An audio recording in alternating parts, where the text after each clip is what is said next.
Ladies and gentlemen, if you are the owner of a med spa or aesthetic practice, today we're going to talk about whether or not you should take a deposit to increase your show rates, especially when you're running Facebook, Instagram ads, TikTok ads, etc. And so 99% of the advice that you hear online when it comes to deposits is that you should absolutely take deposits to make sure that people show up to their appointment. And I've even said the same thing in some of my other videos, but after some recent experience working with a handful of clients, I want to share my take and my perspective on this topic at the current moment. And so there is a lot of advice out there when it comes to deposits, and I'm just going to share with you my own personal experience regarding the collection of deposits over the phone and whether or not I believe that they actually improve your booking and show rates. And this isn't just based on theory or conjecture. This is based on actual lived experiences, because I take a lot of calls and I do a lot of these lead calls for my clients. And so I'm in the trenches and I'm in the weeds actually doing these things. And so I'm just sharing with you what I'm experiencing as we're doing this. And so a lot of the advice that you hear online, especially from other marketers who work with med spas and aesthetic practices, is that you should always take a deposit, right? If you look for advice on show rates, 99% of the other marketers out there are adamant on taking a deposit. I have even recommended and advocated for taking a deposit in some of my other YouTube videos. Like if you go watch some of my other videos, especially the ones on like show rates, I have recommended before that you should always take a deposit. And it makes sense, right? Because if someone has quote unquote skin in the game, then they are more likely to show up to their appointment, right? That is a fact. When I have successfully collected a deposit for my clients, the show rate for that individual is virtually 100%, right? If someone has paid like a $25 deposit, for example, the likelihood that they are going to show up is pretty much 100%. But I do get a lot of objections when requesting a deposit over the phone, especially. A few of the ones that I hear all the time, and by the way, if you ask for a deposit over text, like consider that lost. That's never going to happen. But especially over the phone when you're actually talking to an individual, a few of the objections that I hear all the time are, oh, I don't have my card on me. Or sure, you can send me over the link to pay the deposit. I'll do it later. I'm at work. Could you call me back later and we can take care of this another time? I don't do deposits with companies that I don't know. I don't feel comfortable doing that. These are all things that I've heard on various calls. And of course, there are ways to quote unquote handle these objections. So for example, if someone says, I don't have my card on me, I've seen other people recommend that you say like, oh, okay, no problem. Like, do you want to just go grab it real quick and we can just take care of this real fast? And you're essentially just kind of like strong arming people into paying the deposit right then and there to, basically force them to show up to their appointment, whether they like it or not, right? And I don't know if that's my style. And the lame excuse that I've seen other marketers make when I say this is, oh, well, you're just not portraying the value on the call well enough. Like otherwise they would have been fine with paying the deposit. But I want you to put yourself in the shoes of the prospect. They don't know you. Your business is just a group of strangers to them. They just found out about you from an ad on their feed. They were scrolling on Instagram or Facebook. They saw something that you were advertising. They submitted their information.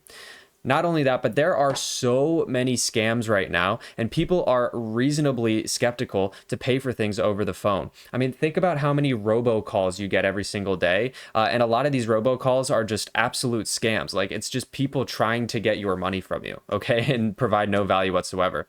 And it has nothing to do with how much money somebody has, right? A lot of the times what I'll hear is that, oh, well, when we collect a deposit, we're quote unquote scaring away the broke leads by requiring that, right? But there are plenty of high quality prospects who are rightfully skeptical about paying an upfront deposit to a business that they've never heard of before, and they just found out about a few hours ago. And so I don't like this argument that like, oh, if we require a deposit, we're going to scare away the people that don't have enough money to pay for these things, and we're only going to attract the people that are willing to pay, right?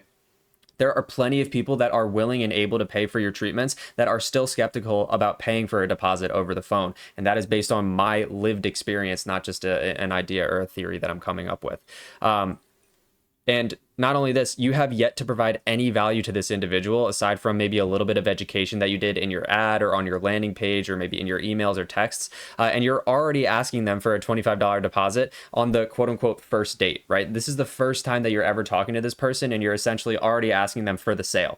And for a lot of people, this feels really sudden and kind of unnecessary.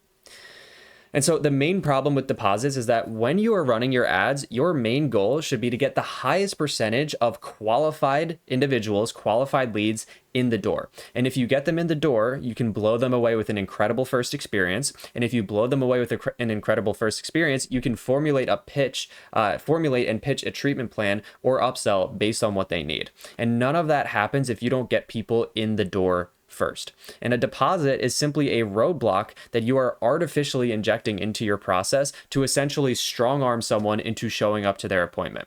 I have had plenty of calls with leads where the conversation is going excellent. The rapport is there. We're laughing. The conversation is great. They clearly have the problem. They are qualified.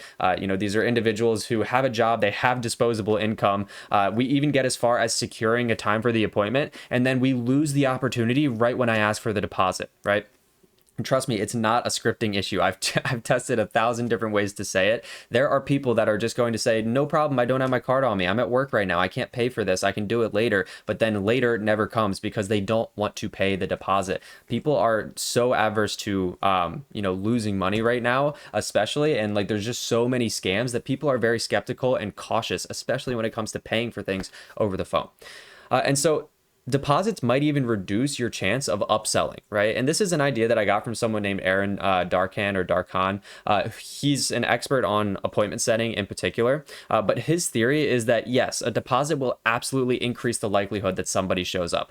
But if someone is showing up to an appointment because they feel like they have to, because they paid a deposit, rather than because they genuinely want to, don't you think that would leave somewhat of a bad taste in their mouth, right? Even if they genuinely want to go, requiring a deposit makes them now feel like they have to go instead of just genuinely wanting to go and having the desire to show up for the treatment. And that doesn't really feel good for anybody. And so even if you get the deposit, there's an argument to be made, right? This is a little bit more theory at this point, but there is an argument to be made that if you are requiring a deposit, it might leave a bad taste in some people's mouth, and then they might be less likely to buy something upon arrival. But then the number one thing that everyone's going to be wondering here is, but when we don't collect a deposit, our no-shows increase dramatically, right? Let me just zoom in here. So without a deposit, if you have everything else dialed in, you can expect around a 50% schedule rate and a 50% show rate. And that means that on average, only half of the appointments that you schedule from something like paid ads are going to show up. That sucks, right? That doesn't sound good. But think about this example. Just think about this example here. In scenario A, let's say that you require a deposit on every single appointment for every single call. This increases your show rate to basically 100%, right? Because people who pay deposits show up to their appointments. That is a guaranteed truth. But because of the deposit, your schedule rate plummets to 10%. Now, in scenario B, let's pretend that you don't require a deposit on the call and you have the average, right? You have the average 50% schedule and 50% show rate that I mentioned above here. If I gave you 100 leads, you would see 10 people in the office in scenario A. But if I gave you 100 leads, you would see 25 people in the office in scenario B. And so my question to you is, would you rather have 25 opportunities to sell a treatment plan, or would you rather have 10 opportunities to sell a treatment plan? And now you might argue that, okay, well, we're not wasting a bunch of calendar space in the first scenario because although we're only getting 10 people, or we're only scheduling 10 appointments, 100% of those appointments are going to show. Whereas in scenario B, we're scheduling 50 appointments, but only 25% of them show. But at the end of the day, like I said before, the goal is to get as many qualified people in the door as you possibly can. And it has been my experience that a lot of the times in a lot of markets, in a lot of different offers, a deposit is simply a roadblock that is holding qualified individuals back from coming in for an appointment and potentially buying other things from you. And I just want to quickly note here that the 10% schedule rate that I mentioned in scenario A is just an example. I have some clients whose market pays for deposits without question, which is very rare, by the way, but some people do just pay deposits. And I've noticed that it's like, it's easier in some markets than others, and other of my clients who are basically unwilling to take any deposits anywhere, right? Like we try deposits in like 100% of the time when we request the deposit, it just doesn't work, right? And this is just to give an example. And I know that the argument can always be made that like, oh, it's something wrong with your appointment setting script. Like you're not asking for the deposit in the right way. But I just trust me on this one. I have tried to ask for a deposit in a lot of different ways. The calls always go very well, and a lot of the times people are just unwilling to do so. And I want you to put yourself in the shoes of your prospects. It's a reasonable thing, right? It's reasonable that someone wouldn't want to pay $25 to a company that they just heard about 5 minutes ago from an ad, right? And so it makes sense. And so what should you do instead? Well, more recently, I've been advocating to my clients that we start running ads and we start without a deposit, and then we focus on really dialing in our phone script and our appointment reminders. And then if our schedule rates and our show rates drop to below 40% while we're doing that, then we can discuss implementing a deposit. And I don't just mean like, oh, the first one didn't show up, so we have a 0% show rate. What I mean is that if you do that for like 14, 21 days or a full month and your show rates are below 40%, then I would consider implementing a deposit. And so how do you get people to show up without collecting a deposit? Because I know that's the next question is like, okay, I understand that I will book more appointments in total if I don't collect a deposit, but that also means less people are going to show up. So how do we actually, how do we do that and still get people to show up? Well, first off, there's a handful of things here. The very first thing you need to make sure of is that you're advertising a really good offer, right? If the thing that you're advertising in your ad is not irresistible, it doesn't get people excited, then none of the rest of this will ever work. The second thing here is that we want to create educational content that you disperse throughout your sales process. And so you can check out my last video on YouTube on this topic. But if we can disperse educational content to our leads, by the time that they're talking to us over the phone, it's much more likely that they're going to be more excited to come in for the treatment. We need to make 1% improvements to our appointment setting script based on feedback from your prospects. And so 1% improvements every single day, every single week, etc. I have found that I don't have any 2 appointment setting scripts for any of my clients that are exactly the same.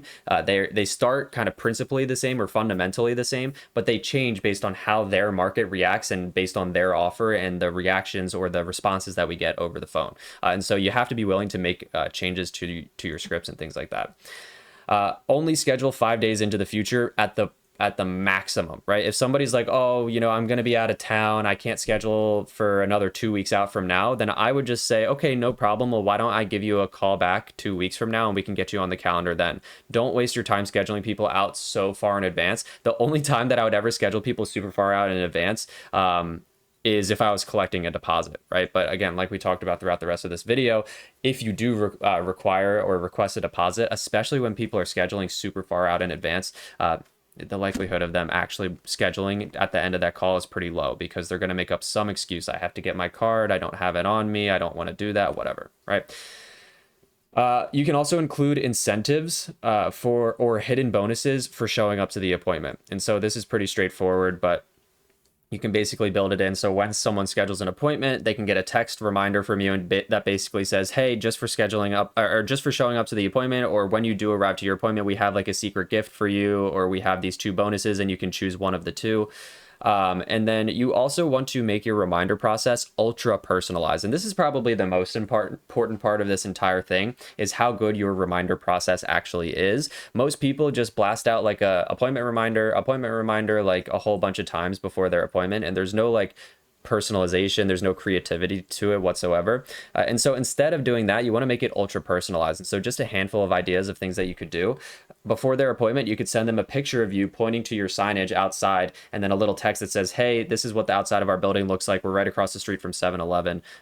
Looking forward to seeing you soon. You could shoot a video intro for that individual. You could either do it case by case, or you could just record this once and send it to everybody where it's like, hey, we're super excited for your appointment. We just wanted to give you a quick walkthrough of our office or something like that.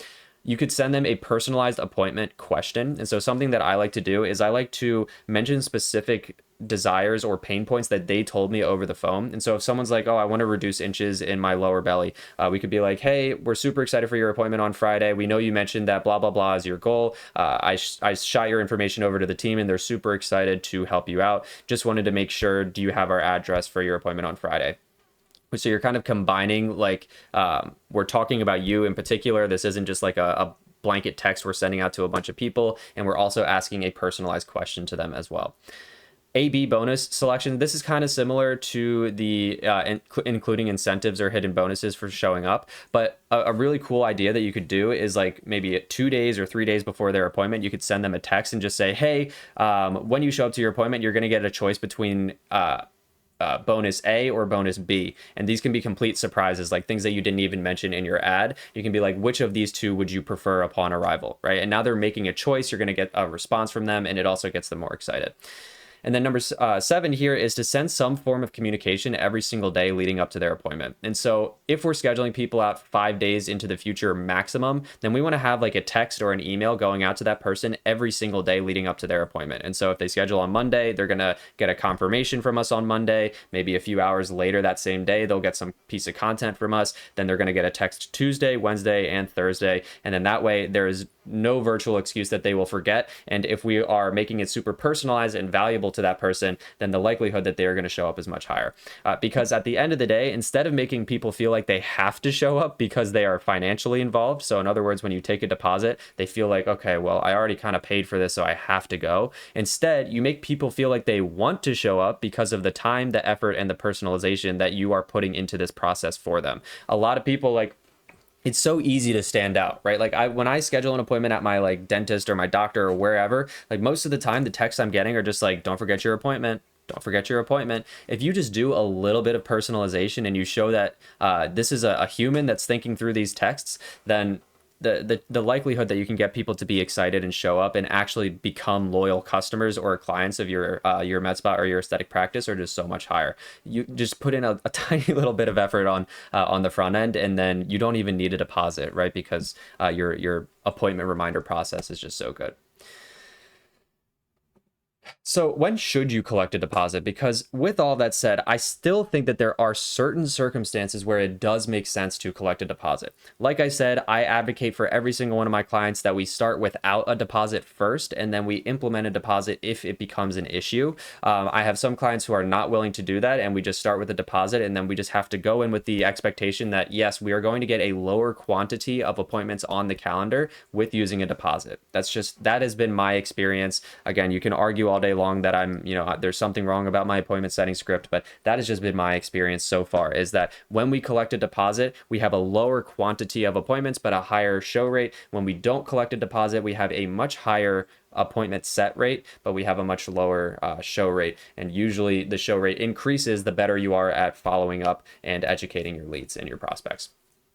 And so when should you collect a deposit? Well, if you try scheduling appointments without a deposit for at least a month and your show rate is lower than 40%, then I would recommend probably implementing a deposit of some sort. Unless you're making money and you're doing well, then don't. But if your show rate drops lower than 40%, then I would recommend implementing a deposit. If you're in high demand or you're nearly booked full, right? So if you're like just on the brink of being completely booked out, or you're like booking people out 2 months from now or something like that, then it makes sense to take a deposit, because you can afford to lose certain deals, right? A deposit is pretty much guaranteeing that somebody will show up. And so you could literally say like, listen, we're booking so far out into advance, like our demand for this is just absolutely insane. So because of that, we do require a deposit, just because we want to make sure that we're only working with people who are actually serious about coming in, right? And most people will understand that. That way you're not just you're not framing the deposit as something like this is a requirement to force you to show up, but instead it's like, we're doing this just because like we have to protect ourselves at this point. Like we're getting so many customers in the door that we need to do this type of thing. Number 3 here is if you are getting more leads than you can handle. So this is similar to number 2, but if instead, like if you're getting like 10 leads a day or something ridiculous like that, and you're just having so many conversations with people, then it could make sense to require a deposit, just because you're probably going to fill up pretty fast.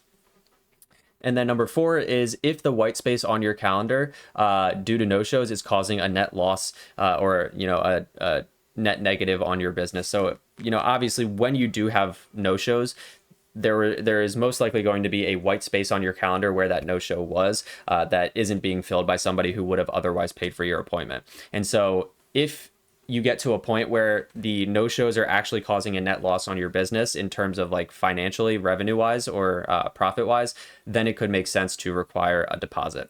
But again, this is just my 2 cents. A lot of people out there are saying always do a deposit. Even when people say they're going to show up to the appointment, they don't. I've heard it all. this has been my experience. I found that more and more now, especially, people are less likely and willing to do it. And so sometimes it can make sense to forego the deposit and just not do it, and then focus on really dialing in everything else around the deposit. So how well are you educating your leads? How good are your ads? How good are you setting the appointment? How good is your appointment setting process? And then also, how good is your reminder process as well? And so I would rather not take a deposit and focus on those things, and just, really dial it in. And honestly, if I just go back here for a second, if you do the ultra personalized reminder process and you're sending people customized videos and pictures of you, and like you're asking them questions and all this stuff, like you can reasonably expect to have your show rate go beyond 50%. Like you could expect a 60-70% show rate when you're like customizing the crap out of it, right? And so that is the route that I prefer to go, just so we can get a higher percentage of people in the door so that you have more opportunities to sell treatment plans. But feel free to let me know what you think in the comments. If you want help building out a process like this yourself, hit the link in the description and book a time with me to chat, and I can see if I can help you out. So thank you so much.